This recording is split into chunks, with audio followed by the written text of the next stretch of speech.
ini kita fokus di Simpson. Untuk mengulang sedikit supaya tahu konteksnya cerita tentang Simpson, saya tunjukkan siapa Hakim ya, sudah kita lihat sebelumnya. Hakim itu Shofet atau Shofetim. Bukan pertama-tama, walaupun tetap punya makna ini yang mengadili, yang menghakimi ketika orang bersengketa. Itu Anda bisa lihat di Keluaran 18:13-16. Tetapi terutama hakim itu adalah seorang pemimpin. Nah, pemimpin karismatis yang ditugasi Allah untuk bertindak selaku penyelamat dan pembebas.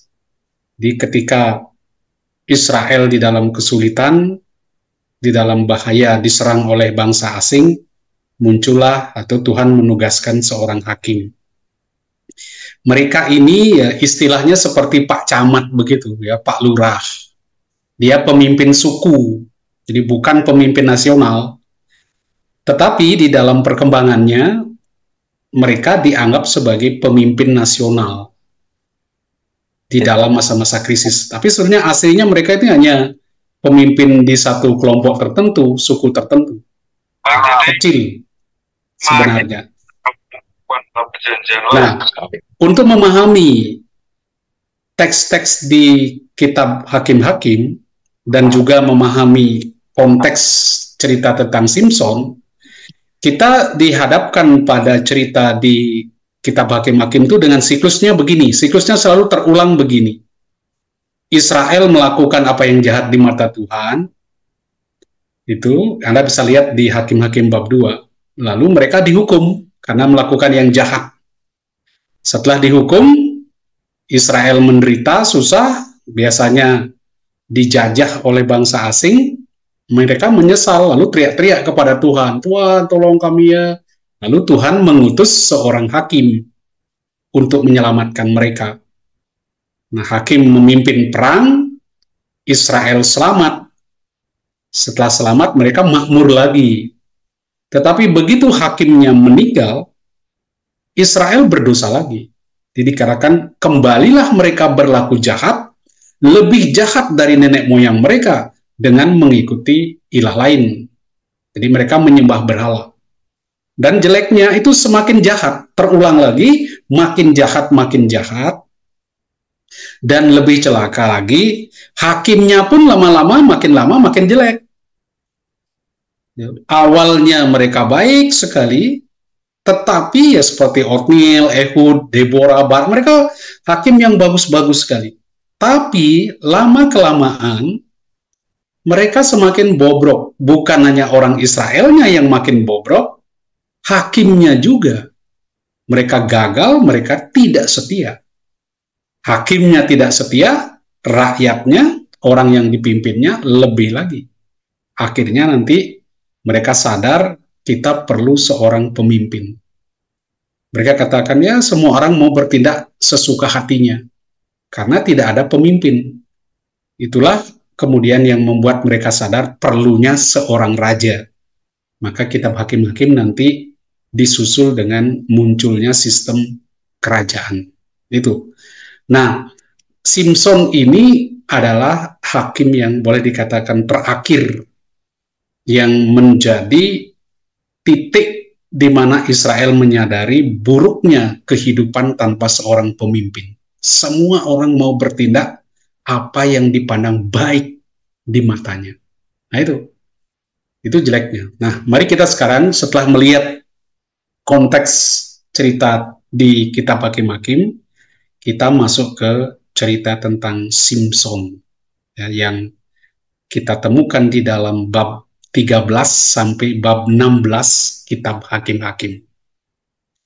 Jadi namanya Simpson dari Shemes yang berarti matahari, Shamas yaitu dewa matahari. Mungkin dari Bet Shemes yang berarti kuil matahari. Nah, cerita coba kita inceng sedikit di Alkitab.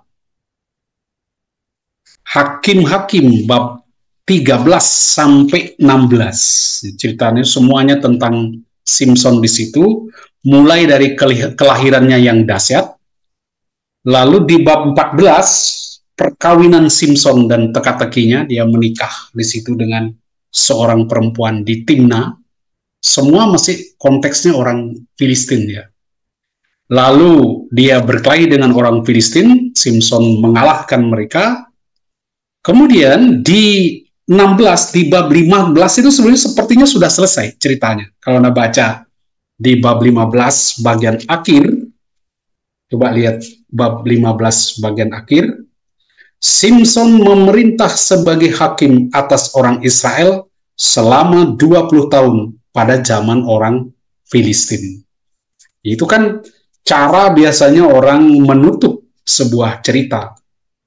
Dia bahwa, akhirnya dia memerintah selama 20 tahun. Misalnya di Yefta katakan, bahwa dari tahun ke tahun anak-anak perempuan Israel menghadapi dan Gilead selama 4 hari dalam setahun. Misalnya. Diberi cerita, dia meninggal, dikuburkan, dia memerintah berapa. Itu merupakan titik akhir sebuah cerita. Tetapi tiba-tiba muncul lagi cerita di ayat 16, Simson di Gaza, lalu kisah cintanya dengan Delila yang berujung nanti dengan kematian Simson. Di situ. Nah, sepertinya itu mungkin ditambahkan kemudian cerita begitu. Oke, kita lihat dulu cerita kelahiran, perkawinannya, lalu kemenangannya atas orang Filistin. Nah, kalau ada waktu kita akan masuk ke bab 16 ini. Oke, seperti biasa mestinya kita baca teksnya. Nah, ini pembukaannya bagus sekali. Orang Israel melakukan pula apa yang jahat di mata Tuhan. Nah, ini pola di dalam kitab Hakim-Hakim. Dia lakukan yang jahat, maka nanti Tuhan akan menghukum mereka. Ketika Tuhan menghukum mereka, lalu mereka berteriak-teriak. Tetapi di cerita ini, kali ini, di bab 13, langsung ditulis, sebab itu Tuhan menyerahkan mereka ke dalam tangan orang Filistin selama 40 tahun. Ini kan polanya kan, jahat, dihukum oleh Tuhan. Setelah dihukum oleh Tuhan, mereka menderita, lalu teriak-teriak kepada Tuhan. Oh Tuhan, tolong. Tuhan akan kirim hakim untuk menyelamatkan mereka, mereka selamat, makmur lagi. Tetapi perhatikan di bagian akhir ini. Karena saya katakan, hakim-hakim itu terus merosot, hakimnya pun merosot. Orang Israel tambah merosot, hakimnya pun jelek. Nah, ini puncaknya di Simson ini, puncaknya. Karena apa? Ketika mereka sudah 40 tahun dijajah oleh orang Filistin, mereka tetap tidak berteriak kepada Tuhan. Jadi saking parahnya, berteriak kepada Tuhan pun mereka tidak mampu. Dan juga tidak mau. Nggak mau teriaknya, diam aja, sudah menderita. Saking bebalnya. Nah, dalam situasi begini, Tuhan tidak menunggu orang Israel berteriak kepada dia. Dia langsung berinisiatif mengirim utusan untuk menyelamatkan Israel. Nah, ini kita lihat mulai di ayat 2. Pada waktu itu, ada seorang dari Zora, dari keturunan orang Dan, namanya Manoah. Perhatikan ya, ini bapaknya namanya Manoah. Istrinya mandul, tidak mempunyai anak. Lalu malaikat Tuhan menampakkan diri kepada perempuan itu dan berfirman kepadanya, memang engkau mandul, tidak mempunyai anak. Tetapi engkau akan mengandung dan melahirkan seorang anak laki-laki. Oleh sebab itu, jagalah dirimu, jangan minum anggur atau minuman keras, dan jangan makan apapun yang haram, sebab engkau akan mengandung dan melahirkan seorang anak laki-laki. Sebelum kita masuk lebih dalam, ini namanya genre naratif ya. Jadi naratif kisah ya, genre bentuk gaya bahasa kelahiran. Tetapi kelahiran seorang yang istimewa. Di dalam Perjanjian Lama Anda akan menemukan banyak pola ini. Di orang yang lahirnya istimewa, ada intervensi secara khusus dari Allah. Apalagi si istri Manoah ini mandul, nah ini lebih seru lagi, bahwa anak ini anak yang luar biasa. Lahirnya langsung intervensi dari yang ilahi, dan terhadap orang yang mandul. Jadi orang mandul bisa punya anak, dan Tuhan yang intervensi langsung, berarti anak itu orang luar biasa. Dan apa? Karena dia luar biasa, orang begitu mendengar ada cerita anak lahir seperti ini, mereka penuh harapan. Sesuatu yang besar akan dibuat oleh orang ini. Jadi teknik di dalam penceritaan Perjanjian Lama, ya, tentang kisah kelahiran orang penting. Lalu dia setelah diberitahu kamu yang mandul akan punya anak, mengandung melahirkan anak, lalu apa yang harus dibuat oleh istri Manoah? Jagalah dirimu, jangan minum anggur atau minuman keras, jangan makan apapun yang haram. Jadi ada pantangan di sini, pantangan untuk orang yang nanti disebut nazir. Sebab engkau akan mengandung ini, kepalanya tak akan kena pisau cukur, lihat, sebab anak itu akan menjadi nazir. Ini. Jadi seorang nazir, orang yang dikhususkan oleh Tuhan, bagi suatu tugas tertentu. Jadi ada syarat-syaratnya. Ya seperti di Kalimantan ya, Singkawang situ ada tatung, orang mau menjadi tatung. Nah, itu ada syarat-syaratnya, nggak boleh gini, nggak boleh gini, karena dia seperti orang pilihan, ada pantangan-pantangan tertentu. Nah, di sini juga dia tidak boleh minum anggur, minuman keras, tapi ini yang dilarang mamanya. Jagalah dirimu, ini mamanya, bukan anaknya, ya. Mamanya yang dilarang.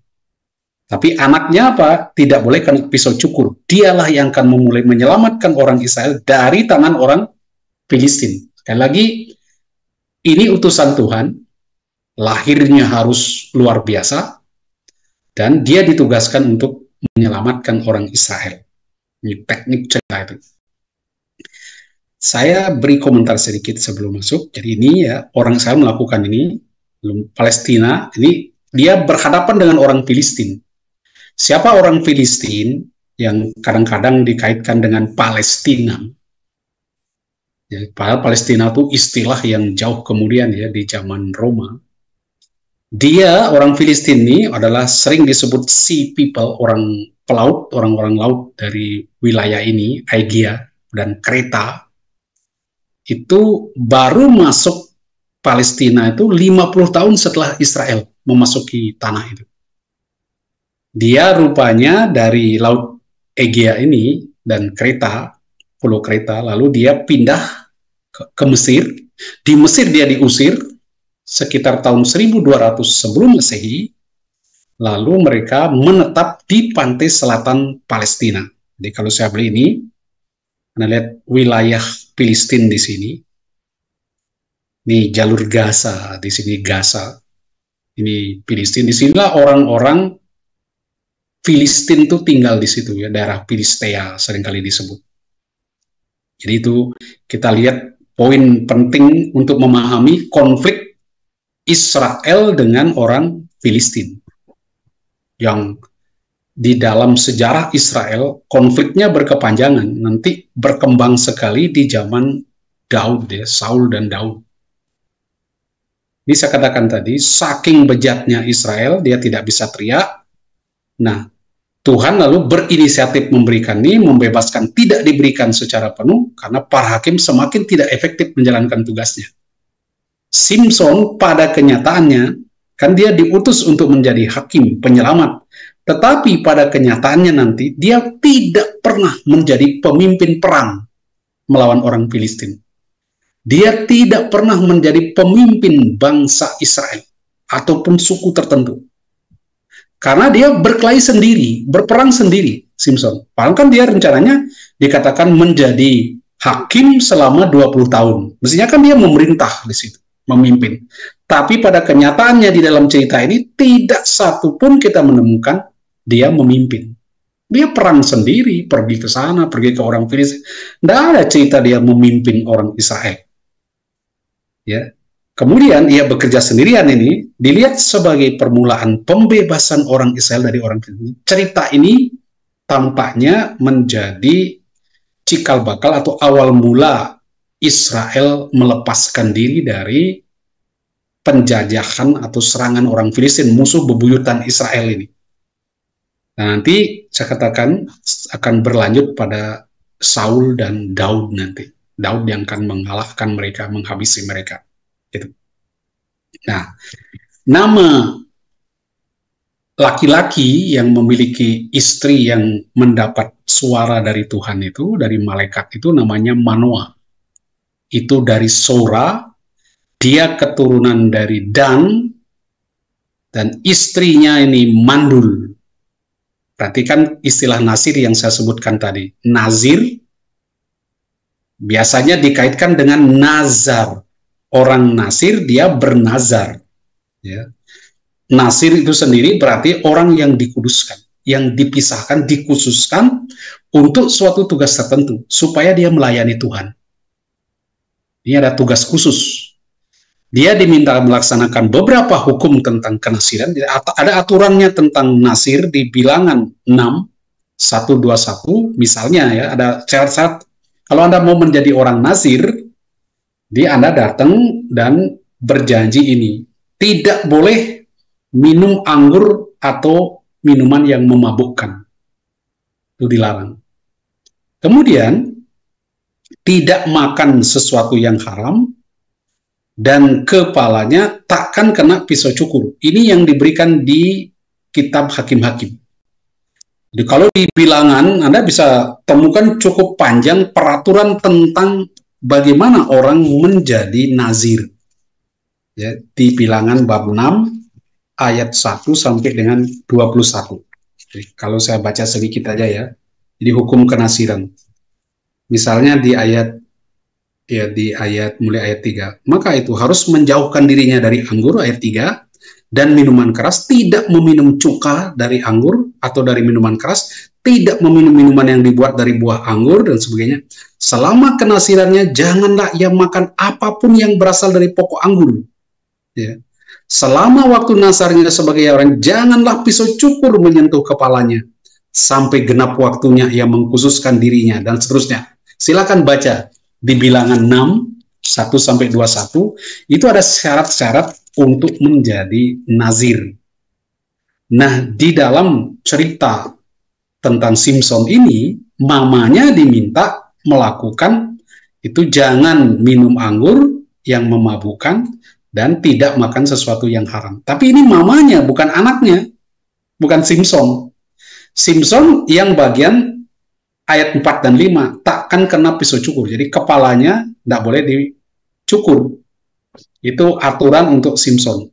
Jadi ya, dibuat oleh, biasanya kalau kita lihat di bilangan 6, 1 sampai 8, itu yang membuat nazir itu adalah orang dewasa dan dilakukan secara sukarela. Dan berlangsung cuma waktu tertentu, kayak kita bernasar. Ya, saya akan menyerahkan diri saya padamu, saya akan melakukan pelayanan ABC. Nah, berapa? Sampai ya selama 3 tahun, 5 tahun. Itu ya. Dia bernasar di situ. Nanti nasarnya harus dibayar. Nah, di sini nazar ini dibuat bahkan sejak dalam kandungan ibunya. Itu kekasan nasirnya Simson ini. Bahkan sebagian kenasirannya yang melakukan aturan ini itu justru mamanya, tidak minum, ya, mamanya yang melakukan. Sebagian memang dibuat oleh Simson, yaitu tidak boleh kena pisau cukur. Nah, dengan kata ini, cerita tentang kelahiran dan sudah di awal ditekankan anak ini akan menjadi nasir, kita sudah melihat karya Tuhan yang luar biasa dari Allah untuk kelahiran anak ini, ya, yang akan menjadi nasir ini. Kemudian, ini lagi, kita harus membiasakan diri membaca di dalam Perjanjian Lama cerita-cerita yang menjadi motif suatu kelahiran istimewa, yaitu bahwa anak yang lahir itu lahirnya susah sekali, karena mamanya lama sekali dinyatakan mandul. Sarah, Ribka, Rahel, Hana, semua mandul. Lalu punya anak, anak ini anak istimewa. Karena tidak mungkin bisa punya anak kalau bukan dari campur tangan ilahi. Ini anak istimewa. Jadi kekasan jangan kaget ya, termasuk ya, itu Sakaria dan istrinya yang sudah tua, lalu lahirlah Yohanes Pembaptis itu. Ini lahir secara istimewa. Nah, setelah cerita tadi, kita lihat di ayat 6, apa yang dilakukan oleh istri Manoah. Kita baca lagi teksnya ya. Karena kalau tidak nanti kita pura-pura tahu, tapi kita tidak baca teksnya. Itu berbahaya di dalam membuat penafsiran teks. Ayat 6. Kemudian perempuan itu menemui suaminya dan berkata, dia mendapat wahyu ilahi, katakanlah begitu, malaikat Tuhan datang padanya menyampaikan pesan istimewa, lalu dia laporan kepada suaminya, Manoah. Dia katakan, telah datang kepadaku seorang abdi Allah, yang rupanya seperti rupa malaikat Allah, amat menakutkan. Lu tahu kayak apa ya? Rupa malaikat itu. Kok istri Manoah itu tahu itu mirip malaikat? Tapi datangnya menakutkan. Malaikat ini menakutkan. Aku tidak menanyakan dari mana asalnya, dan ia pun tidak memberitahukan namanya kepadaku. Dia pun tidak tahu namanya. Ia berkata-kata kepadaku, engkau akan mengandung dan melahirkan seorang anak laki-laki. Oleh sebab itu jangan minum anggur atau minuman keras, dan jangan makan apapun yang haram. Jadi dia ulang apa yang dikatakan oleh malaikat tadi. Karena anak itu akan menjadi nasir Allah sejak dari kandungan sampai hari kematiannya. Lalu Manoah memohon kepada Tuhan, ya Tuhan, kiranya abdi Allah yang kau utus itu datang lagi kepada kami dan mengajar kami apa yang harus kami lakukan kepada anak yang akan lahir itu. Perhatikan pinternya Manoah. Dia bilang, Tuhan, ya datang lagi lah orang itu supaya ngajari kami apa yang harus kami buat. Nanti kalau anak itu lahir jadi nasir, kami harus buat apa? Di balik permohonan ini, sebetulnya yang paling utama pada Manoah, dia tidak percaya sama omongan istrinya. Jadi perempuan dulu kan kurang dipercaya. Jadi, di komentar yang saya berikan di sini, jadi apa yang terjadi pada Manoah? Jadi karena istrinya bercerita, memang hampir dia ulang apa yang dikatakan oleh malaikat, sedikit dia menambahkan bahwa anak itu akan berlangsung misinya mulai dari lahir sampai kematiannya. Dia sedikit tambahkan. Tapi oke lah, tidak terlalu esensial. Jadi dia mengacu ke tragisnya nanti kematian Simpson, ya, ditambahkan oleh istrinya. Tapi yang penting reaksi Manoah. Jadi dia tidak percaya kepada wanita. Ini kan reaksi lazimnya laki-laki di dalam perjanjian lama maupun baru. Wanita kurang dipercaya. Nah, tidak boleh memberi kesaksian di dalam pengadilan.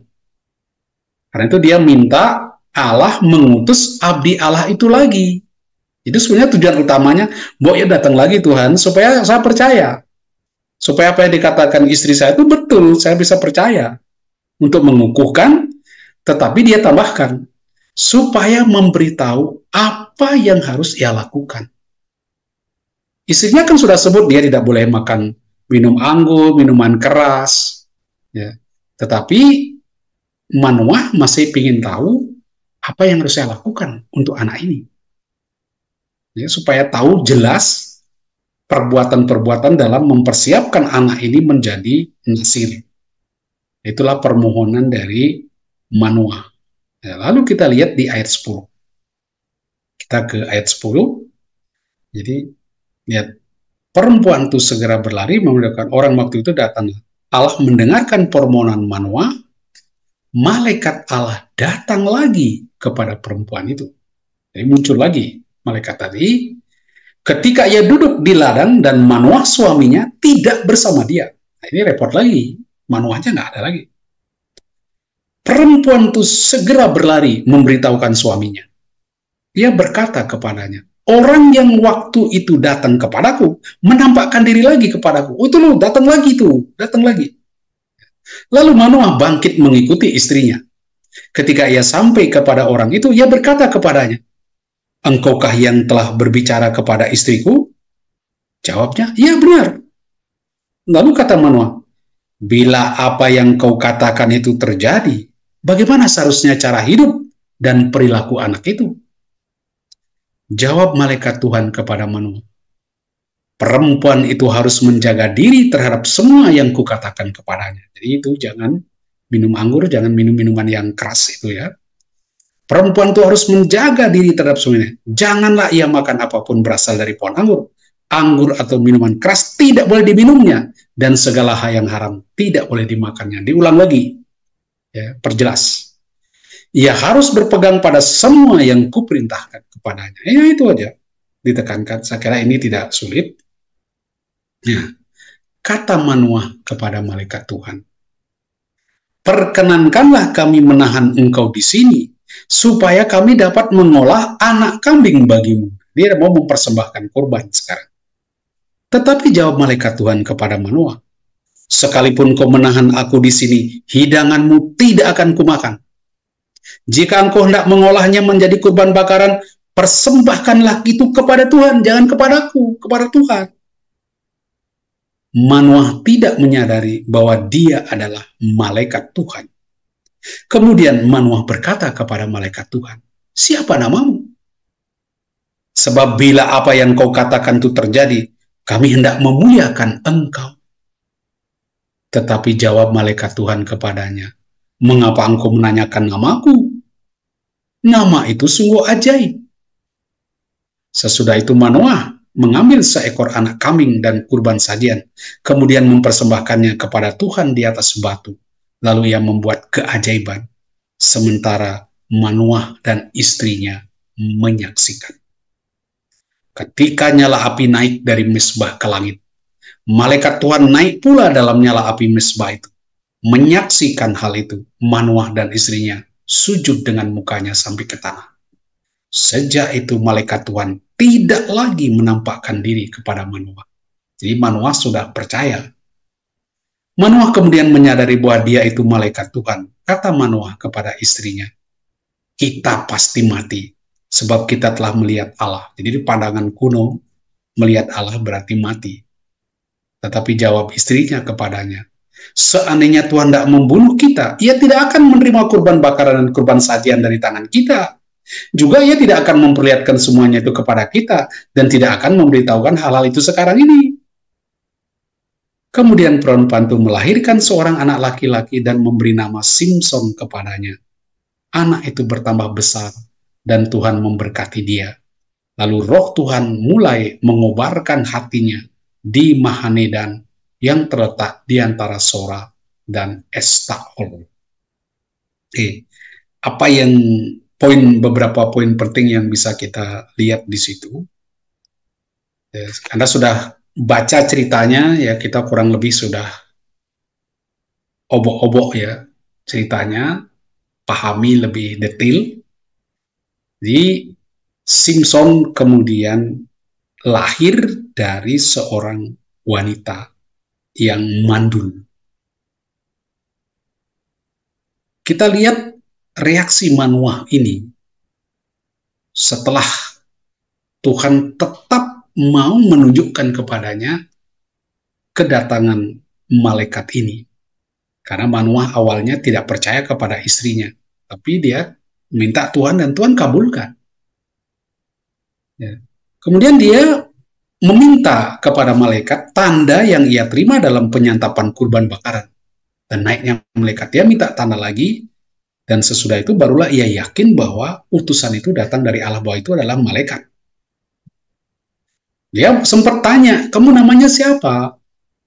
Dan dikatakan, "Ya maaf, nama itu ajaib rahasia. Tidak dapat ditangkap oleh seorang pun." Tetapi juga mengenal nama kan juga berarti menguasai. Ya, malaikat yang mewakili Allah tentu tidak mau dikuasai oleh manusia. Karena itu tidak menyebut namanya. Nah, bagaimana nasar itu dilakukan? Mungkin hal ini dimasukkan kemudian untuk menunjukkan bahwa kegagalan Simpson nanti terjadi karena pelanggaran perjanjian. Karena tidak disebut bagaimana pelaksanaannya. Tapi di dalam rangkaian cerita nanti, kita tahu beberapa pelanggaran terhadap nasab itu dilakukan. Jadi orang yang penuh dosa ini dipakai untuk memulai pembebasan umat Israel dari kekuasaan orang Filistin. Jadi bagaimana Tuhan memakai Simpson yang katakan dalam arti tertentu itu orangnya tidak begitu saleh, ya, Simpson. Itu. Nah, apa yang bisa kita refleksikan sebelum kita lanjut ke bab 14? Kita lihat dulu beberapa poin apa yang kita bisa pelajari di sini.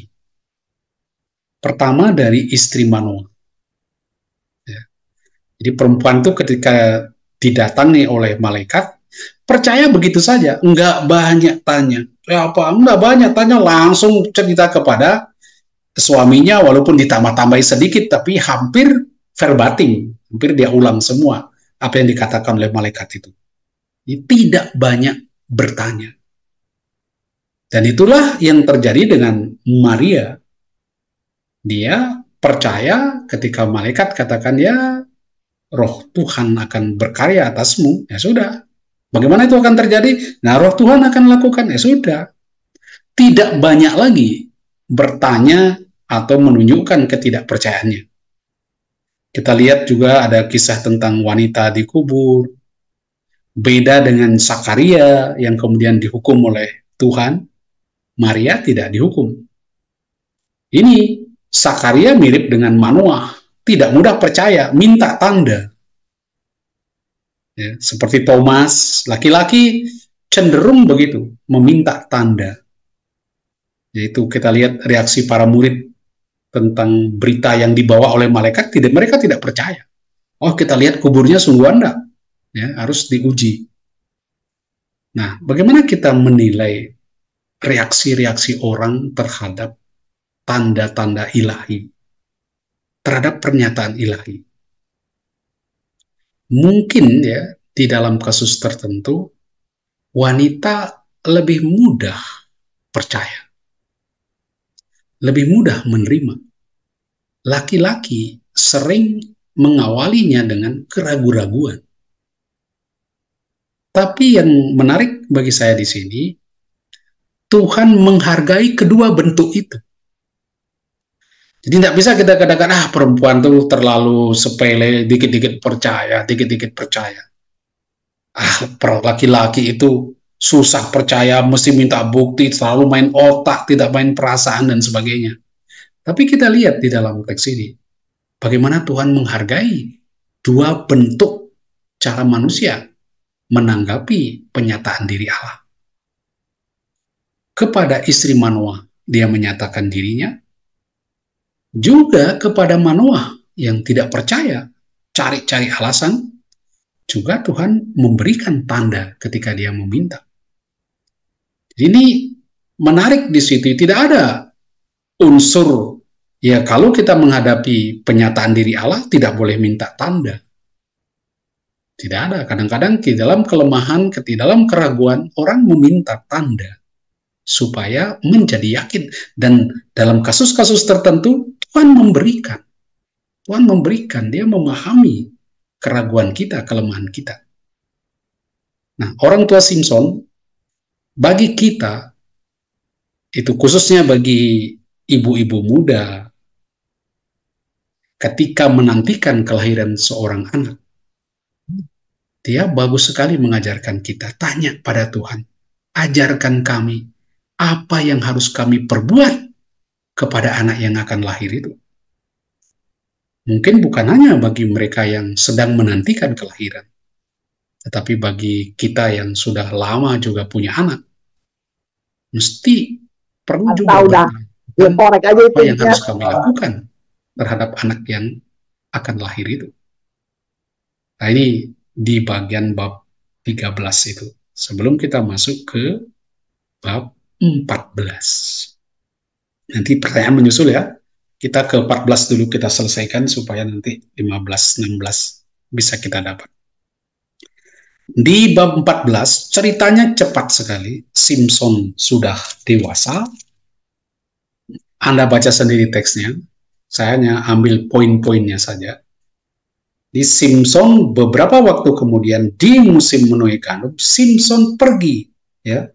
Simpson turun ke Timna dan ia melihat di Timna seorang perempuan salah seorang gadis Filistin. Jadi 14 ayat 1 saya tadi salah baca bab 15. Bab 14 maksud saya. Jadi Simpson turun ke Timna dan ia melihat di Timna seorang perempuan salah seorang gadis Filistin. Ini kasus konflik dengan orang Filistin. Dia ke kota orang Filistin yang terdapat ya tidak begitu jauh dari Zora tempat dia tinggal. Kalau saya tunjukkan petanya, ini Simpson ada di Zora di sini. Nah, Timna ada di sini. Jadi tidak begitu jauh. Mungkin 3 kilometer atau 2 kilometer. Tidak, itu dekat sekali jaraknya. Nah, apa yang terjadi dalam perjalanannya ini?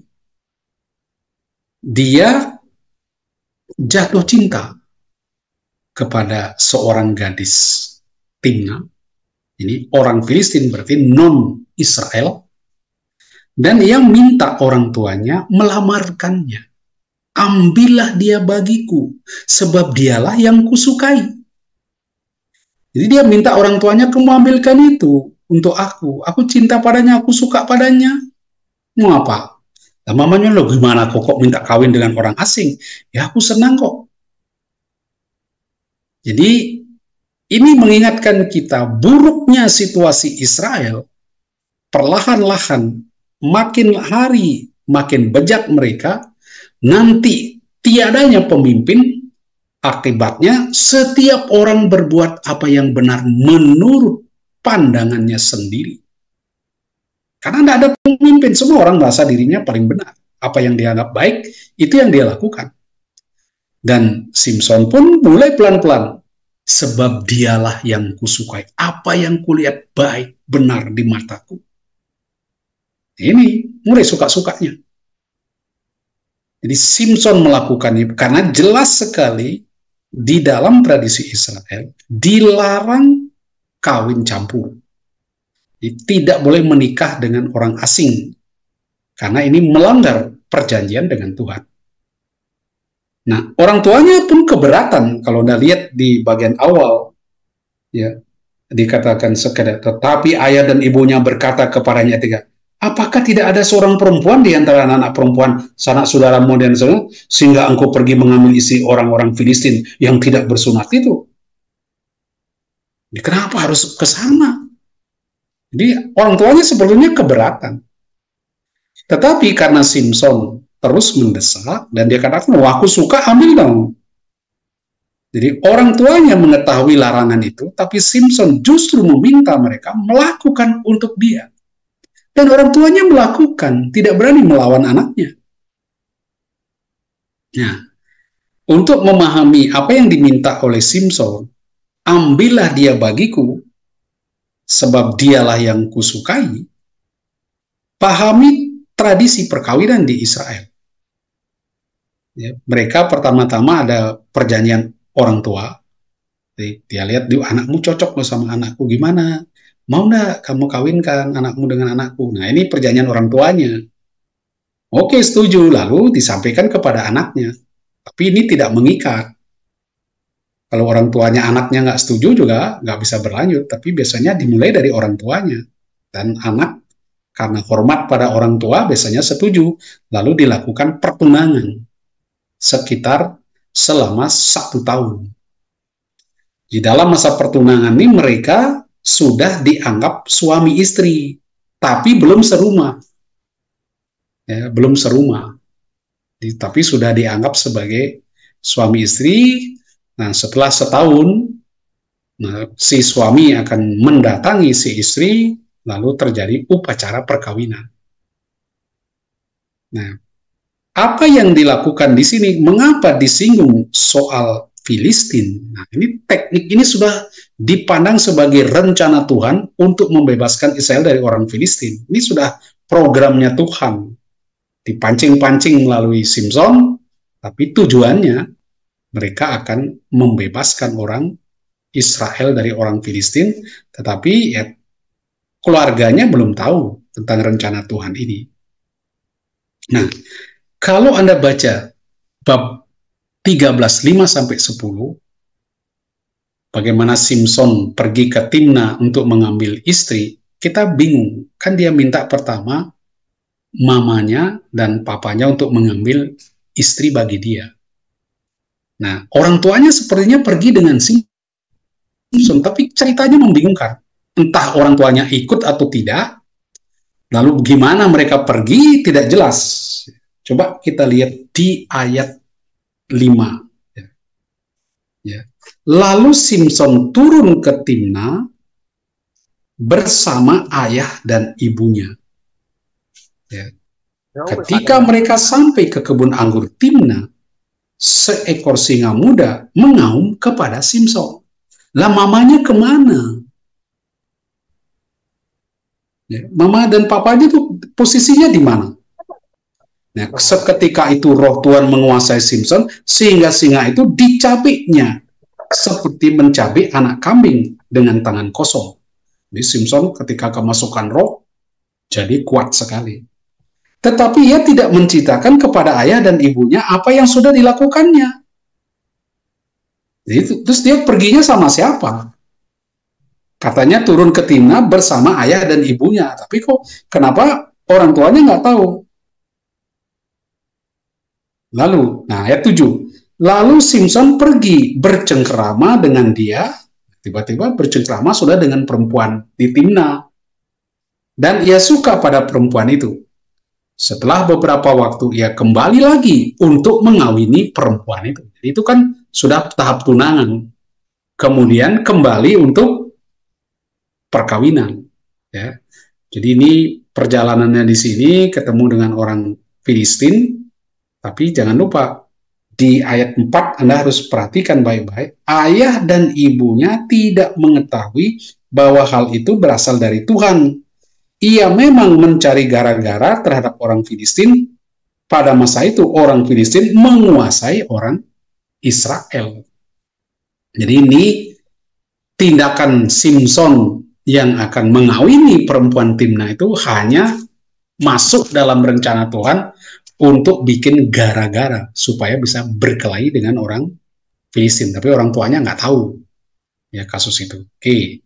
Nah setelah mereka pergi, lalu balik lagi, tentu dia sudah balik karena sudah tunangan kan, tapi tidak diceritakan di situ. Dia pergi dengan orang tuanya, pasti sudah kembali, lalu setelah beberapa waktu, mestinya paling tidak 1 tahun, ia kembali lagi untuk mengawini perempuan itu. Nah, karena sudah tunangan kan. Ketika ia menyimpang dari jalan untuk melihat bangkai singa itu, tampaklah ada kawanan lebah dalam rangka singa itu, dan juga madu. Nah, ini tiba-tiba dia pergi sendirian tuh gimana? Ya, seakan-akan dia pergi sendirian. Lalu di jalan dia ingat dulu pernah membunuh singa, lalu dia belok ke situ. Ya, kemudian ia pergi kepada ayah dan ibunya.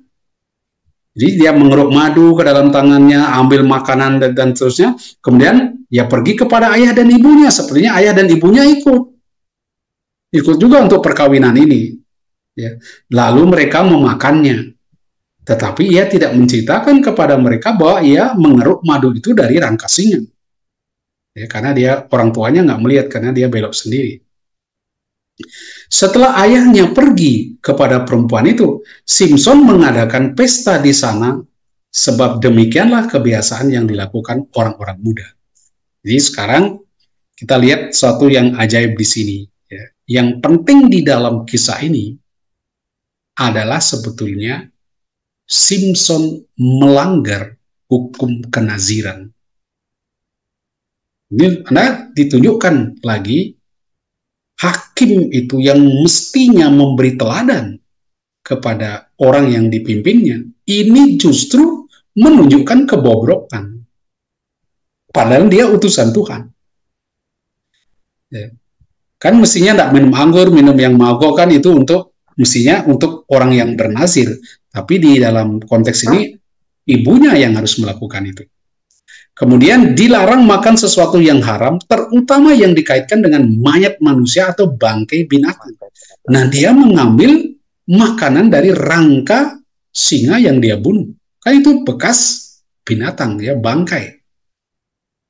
Ya, demikian, pembunuhan seekor singa muda dan penemuan madu dalam bangkainya, dalam rangkanya itu kan menunjukkan bagaimana Simpson yang ketika dikuasai oleh roh Tuhan, justru melakukan perbuatan melawan hukum Tuhan. Nah, ini yang menarik di sini. Nah, dia mengalahkan singa dengan mudah karena roh Tuhan, dan orang tuanya tidak mengetahui kejadian itu. Karena itu saya katakan tadi, gak jelas kok mereka pergi bareng, kok orang tuanya nggak tahu dia nyimpang gimana. Ikut Kemudian ketika dia melihat bangkai singa, dia mengeruk madu dan makannya.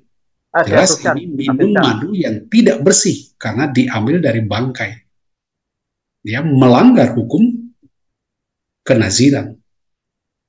Memang dalam Hakim 13 menyentuh bangkai tidak disebut sebagai persyarat kenaziran.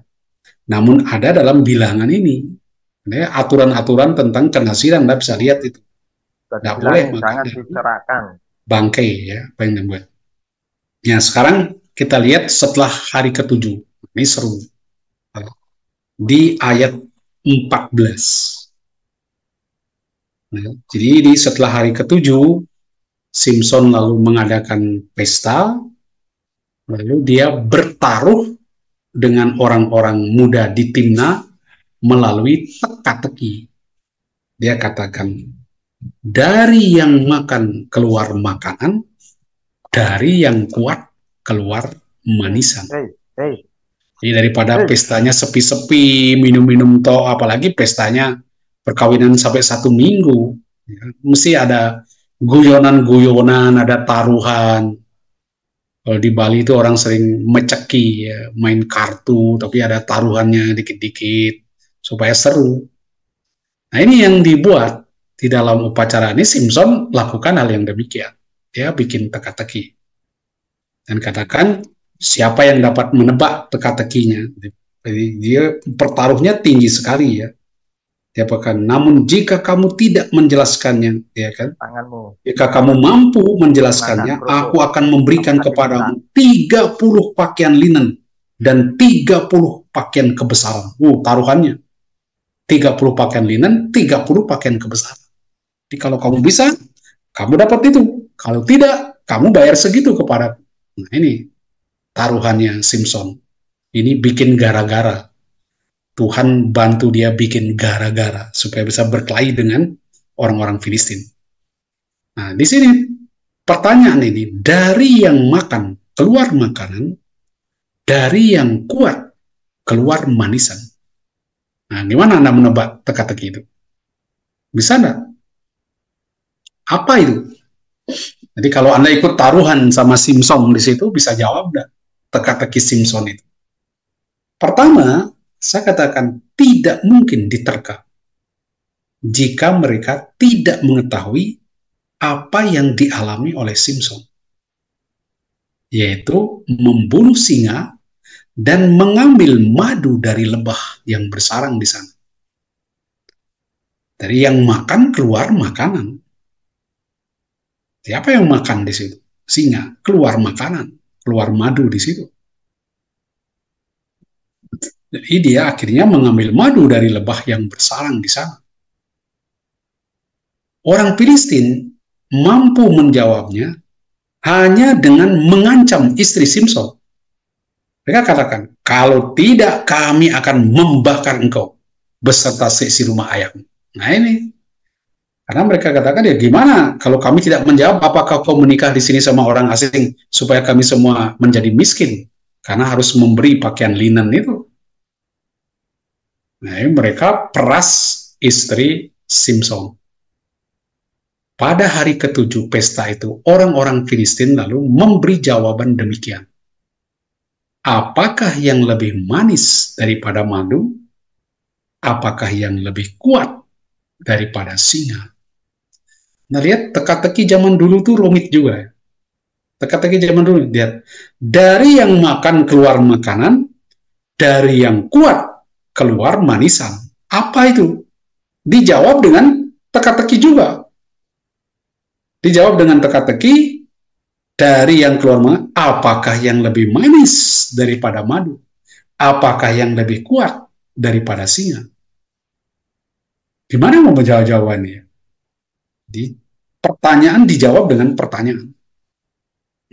Jadi jawaban berupa pertanyaan menantang pencarian lebih lanjut untuk menemukan apakah yang lebih manis daripada madu dan lebih kuat daripada singa. Apa itu? Apa ini? Dari yang makan keluar makanan, dari yang kuat keluar manisan. Jadi kita membayangkan bahwa dia dari yang makan, mungkin kita bayangkan ada singa yang makan, lalu karena dia makan, lalu ada apa ini tawon yang bersarang di situ, lalu ada madu, kemudian keluarlah manisan. Mungkin kita bayangkan apa yang dilakukan oleh Simpson, membunuh singa, lalu mengambil madu di situ. Tapi jawabannya, lihat, apakah yang lebih manis daripada madu? Apakah yang lebih kuat daripada singa? Di mengacu lebih jauh, apa yang lebih manis? Apa kekuatan di situ? Apa yang membuat orang bisa mengeluarkan makanan? Apa yang lebih kuat yang membuat orang melahirkan manisan? Apa? Itulah yang disebut cinta. Cinta memiliki implikasi yang lebih luas dari kisah Simpson. Kisah-kisah dalam Simpson itu dibingkai oleh kisah cinta yang berakhir dengan tragis. Cinta itu luar biasa kuat dan manisnya, baik bagi Simpson maupun istrinya. Namun cinta lebih berarti lagi bagi Tuhan dan umatnya. Cinta Allah yang amat kuat dan manis tidak membiarkan Israel lenyap, betapapun tidak setianya mereka. Sini ada rangkaian cinta yang ditampilkan di dalam kisah ini.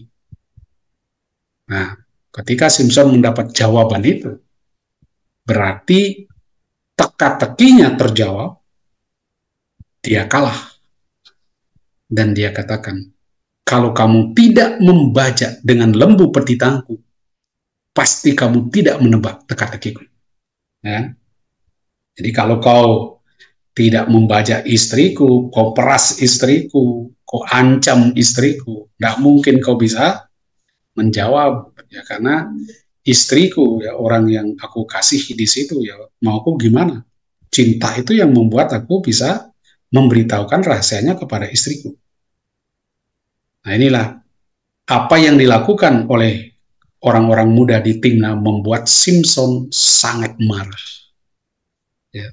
Kita lihat di ayat 19. Kita lihat di ayat 19. Pada hari kerja sebelum matahari dan sebelumnya, lalu roh Tuhan menguasainya. Ia turun ke Askelon dan membunuh 30 orang di sana. Ia melucuti mereka dan memberikan pakaian kebesaran itu kepada orang-orang yang menjelaskan teka-tekinya. Dengan amarah yang masih menyala-nyala, ia pulang ke rumah ayahnya. Istri Simpson kemudian diberikan kepada kawannya yang pernah menjadi pengiringnya. Ditutup dengan cerita yang demikian. Simpson marah, bunuh 30 orang untuk membayar orang-orang yang menjawab teka-tekinya, kan sesuai dengan perjanjian.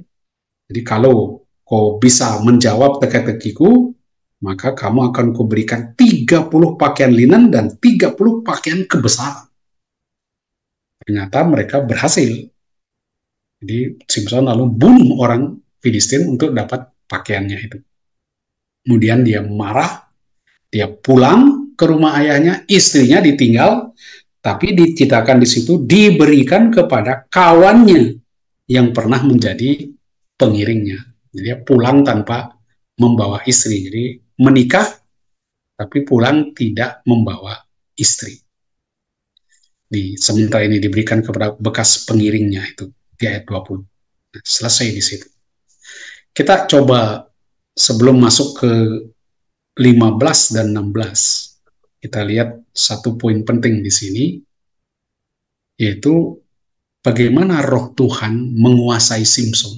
Ya, 2 kali dia dikuasai, dan dengan dikuasai roh Tuhan dia punya kekuatan luar biasa. Dia bisa menghancurkan singa, kemudian dia bisa membunuh 30 orang Filistin. Ini yang menarik. Roh Tuhan menguasai dia, tetapi dengan roh itu dia melanggar perjanjian. Roh memampukan dia membunuh singa muda, tapi kemudian dia menyentuh bangkai dan memakan makanan yang najis dari bangkai itu. Roh Tuhan membuat dia membunuh 30 orang di Askelon dan mencuri pakaian mereka. Gimana? Dikuasai roh malah berdosa. Melanggar larangan membunuh, larangan mencuri. Aneh sekali Simson ini. Ketika dikuasai roh, dia bukan berbuat satu yang agung mulia, tetapi malah berbuat jahat. Dan ini yang aneh. Allah sepertinya bebas melakukan sesuatu. Bahkan sampai melanggar hukum yang ia berikan kepada Israel. Demi belas kasih dan cintanya kepada umatnya, kadang-kadang dia melakukan sesuatu yang seperti di luar hukum. Dan demi hukuman bagi orang Filistin yang menindas mereka, dia membiarkan anaknya, orang pilihannya, membunuh, melakukan dosa. Aneh di situ. Gimana kita memahami misteri Allah yang demikian? Nah, ini yang seru sekarang. Simson akan menghadapi orang Filistin. Ceritanya seperti nyambung, tetapi hati-hati nanti khususnya di bab 16, itu tidak sepenuhnya nyambung ceritanya. Ya. Kalau di ini masih seperti berurutan ceritanya. Beberapa waktu kemudian, di musim menuai gandum, jadi Simson yang sudah mungkin mulai lupa dengan peristiwa yang menimpa dia, marahnya mulai reda, dia pergi mengunjungi istrinya sambil membawa seekor anak kambing. Jangan lupa istrinya dulu dia titipkan dulu kepada temannya kan. Itu ditutup di bab 14, diberikan kepada kawannya yang pernah menjadi pengiringnya. Jadi kawan itu kan boleh dikatakan sebagai orang yang dipercaya untuk menemani dia, seterusnya. Nah, apa yang terjadi? Dia mau ambil istrinya. Karena itu beri seekor kambing, ya udahlah seperti bayar belis atau apa gitu ya. Nah, menyenangkan mertua, nanti saya ambil istri saya. Tapi ini bukan belis seperti itu. Ya, menyenangkan mertua karena mau ambil anaknya. Namun ayah istrinya itu menolaknya karena sudah memberikan anaknya itu kepada pembantu Simson yang terbaik. Jadi ayahnya pikir ya Simson udah pergi ngambek, marah-marah, tentu dia tidak mau lagi dengan anaknya, maka diberikan kepada saudaranya itu, pembantunya, yang sebetulnya disebut kawannya itu. Nah, ayah si istri menafsirkan kepergian Simson yang mengamuk di dalam 14-19 sebagai tanda Simson sudah menceraikan istrinya. Jadi dia pikir, Simson sudah pulang, dia tidak mau sama anak saya, diceraikan. Walaupun tidak diberikan surat talak. Karena mereka berbeda tradisi, ya berbeda hukum. Karena itu dia mengusulkan Simson untuk mengambil adik istrinya sebagai gantinya. Jadi di 15 ayat 2, dia katakan, kata ayah, aku sungguh mengira bahwa engkau benar-benar membencinya. Kan kamu dikhianati oleh istrimu. Ya, aku sungguh, sebab itu aku memberikannya kepada kawanmu. Bukankah adikmu lebih cantik daripada dia? Ambillah dia sebagai gantinya. Nah, sudah aku ambil adiknya saja. Nah, apa yang terjadi? Simson diperlakukan begitu, marah sekali. Ini Simpson ini emosian ya. Padahal bapaknya ini kan baik-baik ya, maaf ya kami salah tangkap dulu apa yang kau lakukan. Udahlah tuh ambil adiknya saja. Itu kan lebih cantik adiknya. Bapaknya mesti baik-baik. Nah, reaksi Simpson ini agak iya ya, overacting Simpson ya, berlebihan. Hakim yang tidak beres ini. Sekali lagi, penulis mau menunjukkan hakimnya makin bobrok. Pemimpin macam apa begini? Ya. Ia menangkap 300 anjing hutan dan membakar gandum milik orang Filistin. Nah, itu kan ekstrim ya. Emosi tapi sudah bakar gandum orang Filistin. Ini tangkap 300 anjing hutan lagi. Ya, enak sekali dia menangkap 300 anjing hutan. Nah, reaksi orang Filistin, mereka membalaskan kejahatan Simpson dengan membakar istri dan ayah istrinya. Wah ini, kasihan sekali, perempuan menjadi korban begitu. Jadi, tidak bisa mengajar Simpson, mereka hajar istri dan ayahnya. Itu kasihan sekali di ayat 6 ya, sangat menyedihkan. Siapa yang melakukan ini? Orang menjawab, Simpson menantu orang Timnah itu, sebab dia telah mengambil istri Simpson dan memberikannya kepada kawan Simpson. Kemudian orang Filistin pergi membakar perempuan itu dan ayahnya. Kasihan tuh mereka jadi korban begitu. Gara-gara si Simpson ngamuk, lalu ngawur.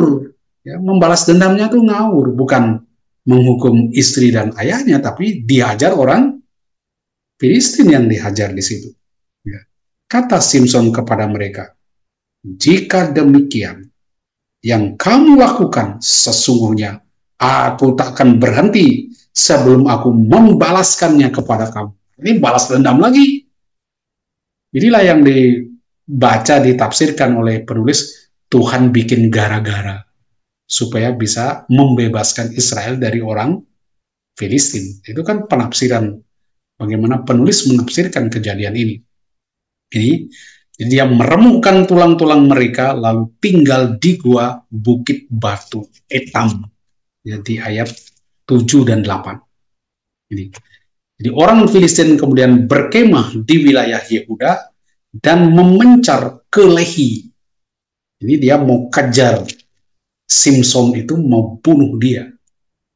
Ya, dia menekan orang Yehuda untuk mengembalikan Simpson. Jadi minta, ayo kita cari ini orang-orang cari Simpson. Tentu yang dia cari ya orang-orang Yehuda, kan masih saudara di situ. Lalu dia tekan orang Yehuda. Kita lihat di ayat 9-10. Kemudian orang Filistin bergerak maju dan berkemah di daerah Yehuda serta menyebar di Lehi. Orang Yehuda berkata, mengapa kamu maju menyerang kami? Jadi orang Yehuda jawab mereka, kami maju untuk mengikat Simpson dan memperlakukan dia seperti dia memperlakukan kami. Ini saling balas dendam. Lalu 3.000 orang dari suku Yehuda turun ke gua di Gunung Batu Etam dan berkata kepada Simpson, ini kan masih saudara kan, sama-sama Israel, tidakkah kau ketahui bahwa orang Filistin berkuasa atas kita? Ini Israel dijajah oleh orang Filistin. Mengapa kau lakukan ini terhadap kami? Namun ia menjawab mereka, sebagaimana mereka memperlakukan aku, demikian aku memperlakukan mereka. Ini pembalasan. Kita lihat di balik cerita ini, orang-orang Yehuda takut kepada orang Filistin. Orang Filistin menguasai mereka. Jadi Tuhan membebaskan mereka melalui Simpson sebetulnya. Tapi Simpson bergerak sendiri. Bergerak sendiri dan gerakannya bukan didasarkan pada mau membebaskan orang Israel dari orang Filistin, tapi lebih bersifat balas dendam. Teka-teki, kalah judi.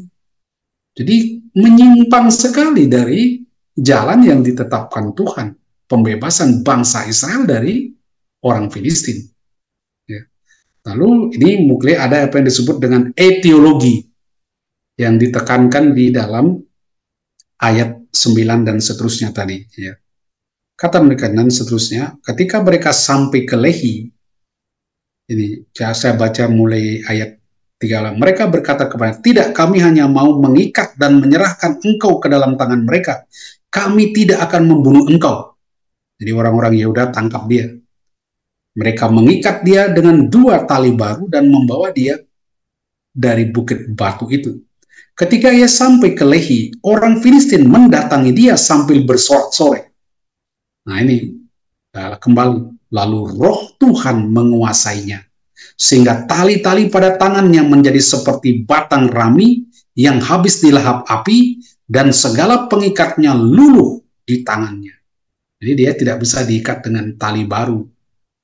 Kemudian ia menemukan sepotong tulang rahang keledai yang masih baru. Ia mengulurkan tangan, memungutnya, lalu dibantainya 1.000 orang dengan tulang itu. Ini manul sekali Simeon ya. Si Simpson ini. Apakah Simpson betul-betul sehebat itu? Apakah dia betul bisa membunuh 1.000 ini? Pasti ada unsur membesar-besarkan. Ya. Tapi karena dia dikuasai oleh roh Tuhan, lalu dengan dikuasai roh Tuhan, membunuh orang. Nah, lihat itu. Dikuasai oleh roh, tapi melakukan kejahatan. Bahkan pembunuhan 1.000 orang lagi. Kata Simpson, dengan rahang keledai, keledai demi keledai akan kubantai. Dengan rahang keledai, 1.000 orang kubantai. Ya. Setelah berkata demikian, ia melemparkan tulang rahang itu dari tangannya. Tempat itu kemudian dinamai Ramat Lehi. Ya, ini namanya etiologi, menjelaskan mengapa suatu tempat disebut Ramat Lehi, tulang rahang. Jadi karena disitulah dulu Simpson membantai orang Filistin, lalu melemparkan tulang rahang yang dia pakai untuk membantai mereka. Orang Yehuda menangkap Simpson dengan mudah. Mereka mengikat dia dengan 2 tali baru untuk diserahkan kepada orang Filistin. Ini kan sederhana sekali. Seperti begitu mudah. Ironis, orang Yehuda, orang yang paling sukses dalam perebutan tanah Kanaan, kini dalam masa disintegrasi, tak mampu menghadapi tekanan orang Filistin. Kalau Anda lihat cerita di awal, Yehuda yang maju, dia yang sukses sekali memimpin perang. Tapi justru sekarang dia di bawah kuasa orang Filistin. Di Lehi, roh Tuhan pun berkuasa atas Simpson. Dia memungut rahang keledai dan menghajar orang Filistin. Lagi, Simpson melanggar hukum nasab, yakni menyentuh bangkai binatang. Ini karena dia memegang rahang keledai ini kan rahang itu kan dari yang suatu yang mati. Kemudian muncul etiologi Ramat Lehi, yaitu melemparkan tulang rahang. Itu mengapa nama itu, tempat itu disebut Ramat Lehi, karena disitulah Simpson melemparkan tulang rahang yang dipakai untuk membunuh orang Filistin. Ya. Roh Tuhan menguasai Simpson, tapi apakah ia menyadarinya? Simpson bertindak seakan hanya berdasarkan kemarahan dan dendam.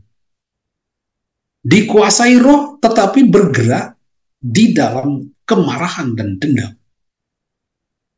Tapi kemudian di ayat 18, coba lihat di 15-18, ketika merasa sangat haus, setelah dia berkelahi dengan 1.000 orang, itu bayangkan betapa capeknya begitu. Berserulah ia kepada Tuhan, dengan tangan hamba-Mu ini telah Kau berikan kemenangan besar, namun sekarang aku akan mati kehausan dan jatuh ke dalam tangan orang-orang yang tak bersunat itu. Kemudian Allah membelah relung batu yang di Lehi, dan keluarlah air dari situ. Sesudah minum ia menjadi bersemangat dan segar kembali. Itulah sebabnya tempat itu dinamai En Hakore, yang sampai sekarang masih ada di Lehi. Terus ini ada etiologi lagi. Kenapa di sana di Lehi ada nama En Hakore, mata air? Kan? Orang yang berseru di situ. Jadi mata air penyeru.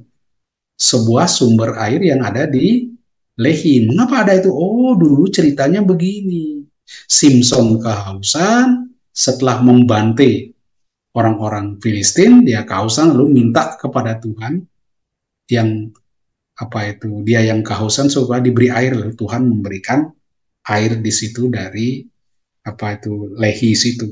Oke, ini sekali lagi ada unsur etiologi, cerita etiologi.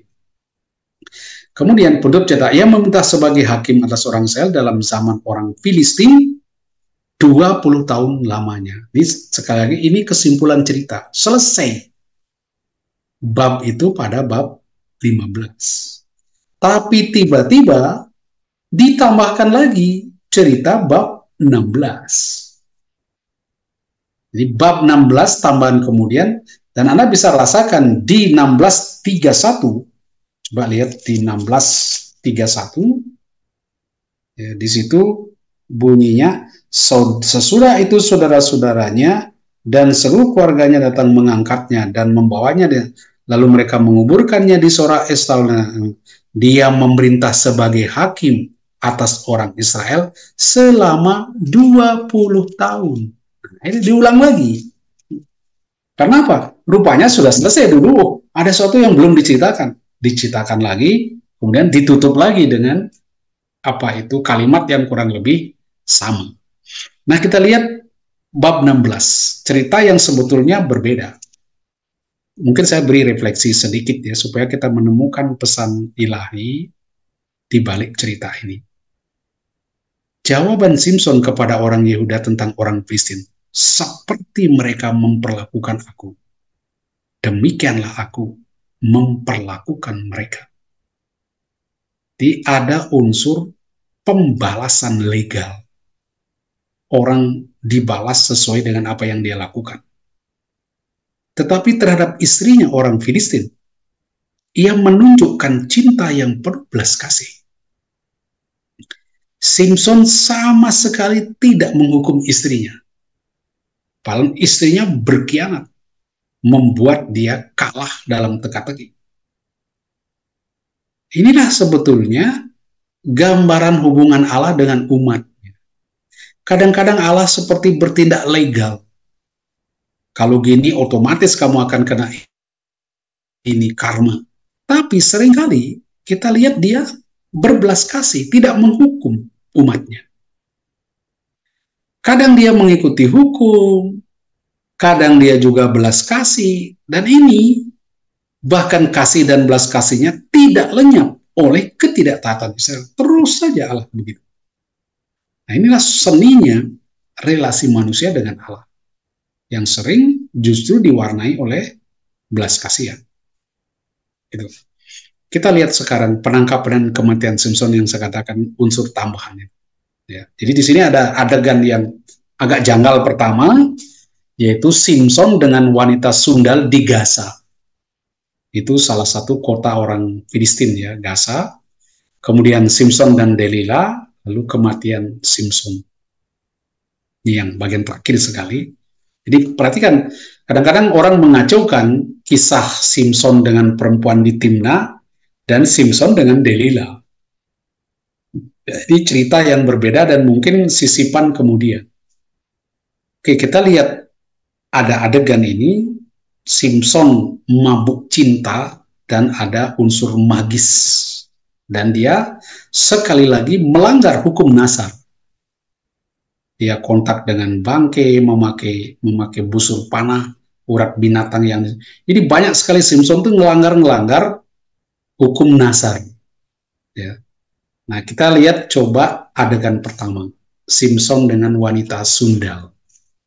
Jadi, seperti ya, pemimpin ya, seorang hakim, utusan Tuhan, tapi kok bejat begini kalau kita lihat. Dia bermain dengan perempuan. Jadi ketika Simson pergi ke Gaza, di sana ia melihat seorang wanita pelacur lalu menghampirinya. Jadi hanya untuk senang-senang aja. Untuk hiburan aja. Simson telah datang ke sini. Orang Gaza diberitahu Simson telah datang ke sini, lalu mereka melakukan pengepungan dan pengadangan terhadap dia semalaman di pintu gerbang kota. Semalaman itu mereka berdiam diri karena pikirnya menjelang fajar kita akan membunuh dia. Tetapi Simson tidur hanya sampai tengah malam. Jadi dia meniduri pelacurnya hanya sampai tengah malam, lalu dia pergi. Ia bangun pada tengah malam, lalu memegang kedua tahun pintu gerbang kota itu dan kedua tiangnya. Ia mencabut semuanya, beserta palangnya dan meletakkannya di atas kedua baunya, lalu semua itu diangkutnya ke puncak gunung berhadapan dengan Hebron. Gaya sekali dia. Jadi mereka nunggu dia mau bunuh dia esoknya, malah dia cabut tiang gerbang lalu pergi ke gunung di hadapan Hebron. Dia cerita begitu aja, mau menunjukkan betapa hebatnya Simpson, tapi dia tidur dengan pelacur, lalu tinggalkan begitu saja.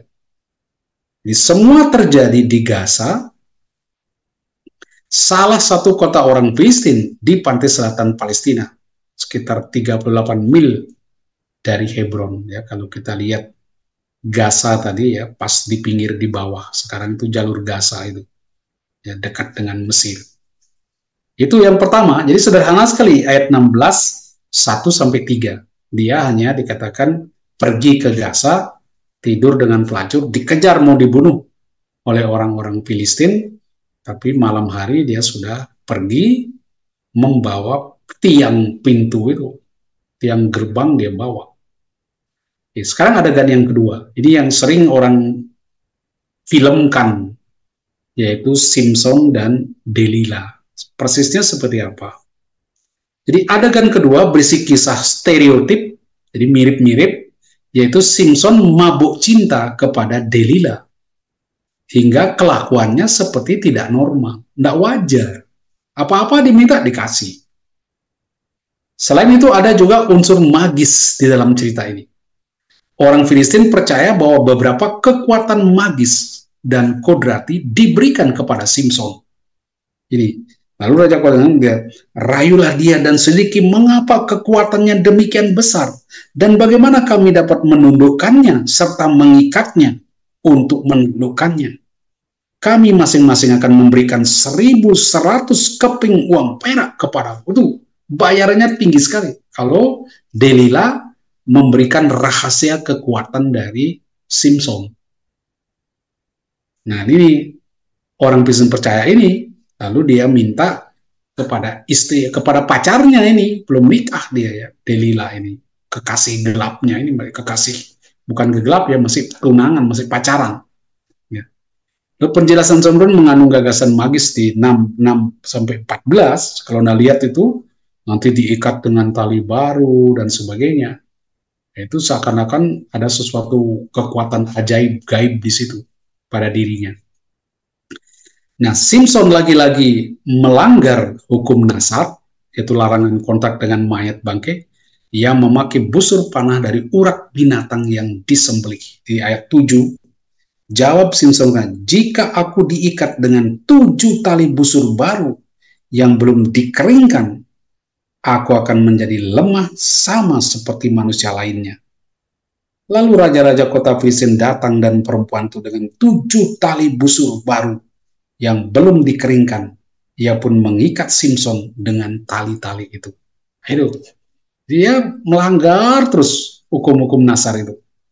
Akhirnya untuk keempat kalinya Simpson memberi penjelasan tentang kekuatannya. Kali ini ia mengatakan hal yang sebenarnya. Jadi di mana letak kekuatanmu setelah 3 kali menipu Delilah? Akhirnya di kali keempat dia katakan, lihat 15 dan 17. Bagaimana mungkin engkau berkata aku mencintaimu, padahal hatimu tidak sepenuhnya untukku? Sekarang sudah 3 kali engkau mempermainkan aku dan tidak memberitahu kepadaku mengapa kekuatanmu demikian besar. Karena berhari-hari perempuan itu merengek-rengek dan terus mendesak, batinnya tertekan sampai mau mati rasanya. Wah, romantis sekali Simpson itu. Ya, seperti mau mati karena pacarnya ngerengek-rengek terus, desak terus. Ia lalu memberitahukan kepadanya semua rahasia hatinya. Kepalaku tidak pernah kena pisau cukur sebab sejak kandungan ibuku aku ini seorang nazir Allah. Oke ya, di bawah penjelasan. Jadi keempat kalinya ini kekuatannya terletak pada rambutnya yang tidak dicukur. Padahal di tempat lain dikatakan kekuatan diberikan hanya pada saat-saat khusus sebagai pemberian roh Tuhan. Jadi ini beda versi. Kalau versi sebelumnya, kan dia Simpson tuh kuat sekali ketika dia dikuasai oleh roh Tuhan. Sekarang dia katakan kekuatannya ada pada rambutnya yang dicukur. Padahal kan Tuhan katakan seorang Nazir tidak boleh mencukur rambut. Itu cuma syarat untuk menjadi seorang Nazir. Tidak ada indikasi bahwa kalau kesaktian seorang Nazir itu ada di rambutnya yang tidak dicukur. Kalau rambutnya dicukur, kesaktiannya hilang. Tidak ada indikasi itu, tapi indikasi dulu kalau roh Tuhan berkuasa pada dia, dia jadi hebat. Nah, di sini sekarang kesaktiannya ada di rambut yang dicukur, yang tidak dicukur. Nah, cerita dalam 16:1-3 mengandaikan suatu kekuatan yang permanen. Ya, seperti 15:8. Dan di ayat 22 mempersiapkan ini di mana kekuatan Simson sekali lagi merupakan pemberian dari Tuhan. Demikian kita lihat di dalam teks ini, ada ketegangan antara cerita lama dan penjelasan teologis kemudian oleh pengarang mengenai kekuatannya sebagai anugerah Tuhan untuk membebaskan Israel. Jadi ini ceritanya agak ruwet. Di mana dan dari mana kekuatan Simson itu? Anugerah ini kan untuk membebaskan orang Israel. Tapi dia sepertinya berjuang sendiri untuk dirinya dengan masalah-masalahnya sendiri. Simson tidak bisa melepaskan diri sesudah rambutnya dicukur. Karena Tuhan telah meninggalkan dia. Itu sebetulnya. Karena apa yang Simson lakukan, tindakan-tindakan yang dia buat, itu motifnya praktis dirinya sendiri dan juga masalah cintanya. Jadi masalah cintanya itu. Pelanggaran terakhir atas peraturan Nasar terjadi dengan mencukur kepala Simson. Ini kan dia diberitahu jelas sekali kepada mamanya, kamu tidak boleh, mamanya tidak boleh minum anggur, minuman keras, atau hal-hal yang haram di situ. Dan Simson jangan cukur rambut. Cuma ini aja yang dituntut untuk nasarnya dia. Ternyata dia mencukur rambutnya. Nah ini kemudian kita lihat di 23-31. Jadi meskipun Simson telah kehilangan kekuatannya, akhirnya dia lalu berpaling kepada Tuhan. Ini yang bagus di bagian akhir, Simson memberi kesaksian luar biasa.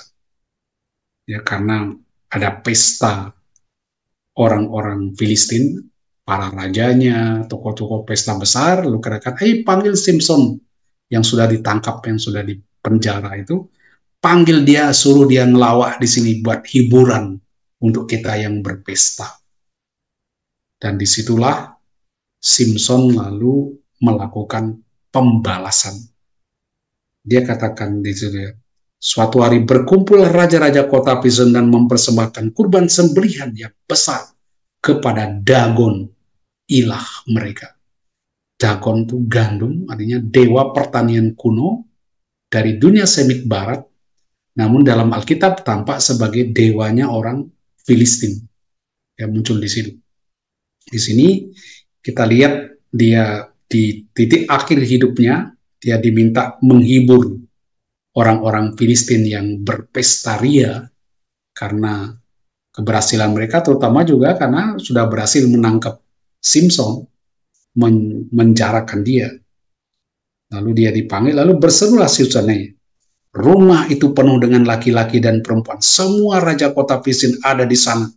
Dan di atas soto ada kira-kira 3.000 laki-laki dan perempuan yang menonton hiburan Simson. Dia mau menghibur, ya, mau ngelawak atau apa gitu.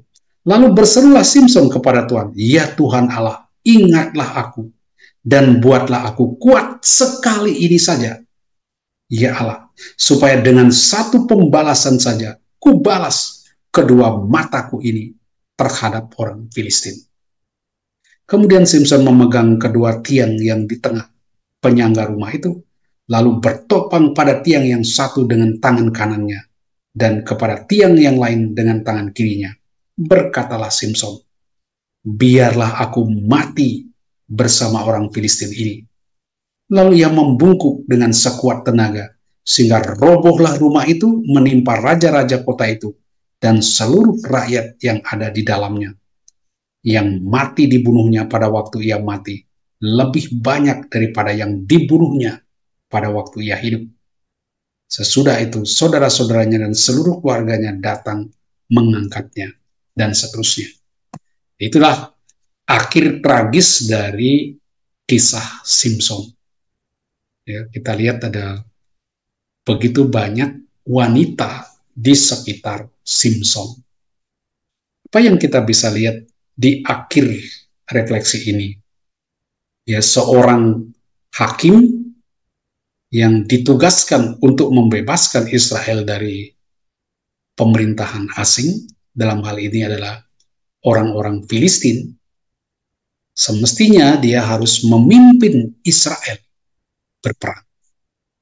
Tapi yang dia lakukan, dia memang melawan orang Filistin, tapi motifnya dan juga cara dia menyerang itu semua pribadi, tidak melibatkan orang Israel. Bahkan sepertinya orang Yehuda memusuhi dia.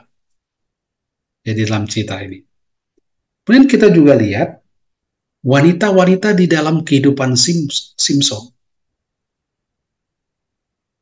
Umumnya yang pertama sekali ditampilkan adalah ibunya.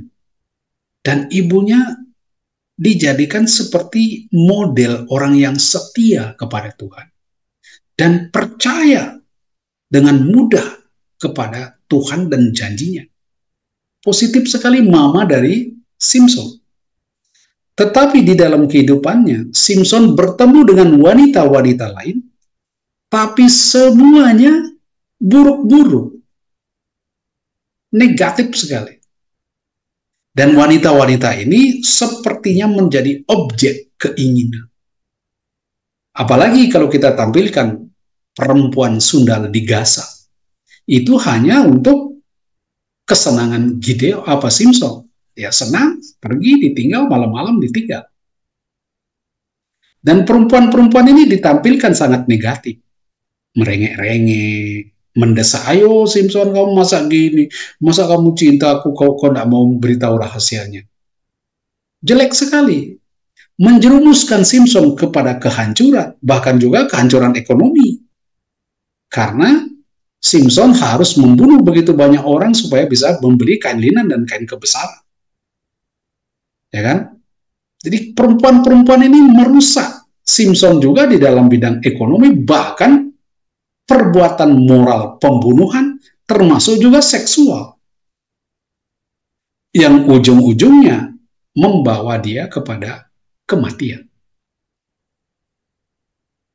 Jadi gimana penampilan wanita di dalam cerita ini? Perempuan ditekankan, dipakai untuk tujuan ekonomi. Nanti kamu saya bayar sekian. Kamu jangan sampai saya menghadiri perkawinanmu miskin gara-gara kamu, gara-gara suamimu yang beri teka-teki itu. Ayo, diperas di situ. Supaya mereka beruntung dengan menghadiri perkawinan itu, caranya ya membuka rahasia teka-teki Simpson. Jadi perempuan-perempuan ini diperas untuk tujuan ekonomi, diancam, bahkan dipaksa untuk berkhianat. Anda lihat kejamnya perlakuan mereka terhadap wanita. Mereka disuap, dipaksa berkhianat demi atau ditukarkan dengan uang. Seakan perempuan bisa dibeli. Simpson memakai pelacur di Gaza hanya untuk pemuasan dirinya. Padahal dia seorang pemimpin, seorang hakim, memberi contoh seperti itu. Nah, inilah apa yang kita lihat, apa yang ditunjukkan oleh penulis di dalam kisah ini. Begitu penghargaan terhadap wanita, perlakuan terhadap wanita buruk, mengalami degradasi, maka terjadi pula degradasi religius dan disintegrasi bangsa. Pecah Israel. Mereka bunuh hampir basmi suku Benyamin, suku Dan. Anda lihat di dalam cerita selanjutnya, itu Israel mengalami degradasi moral, degradasi religius, dan termasuk disintegrasi di dalam bangsanya. Jadi seperti paralel begitu.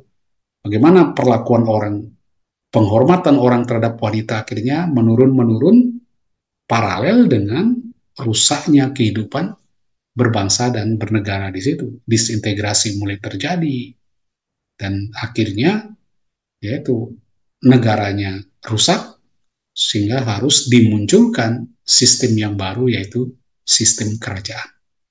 Oke, itu kurang lebih kisah tentang Simpson lengkap dari awal sampai kematiannya dan saya berikan beberapa refleksi teologis atas kehidupan Simpson.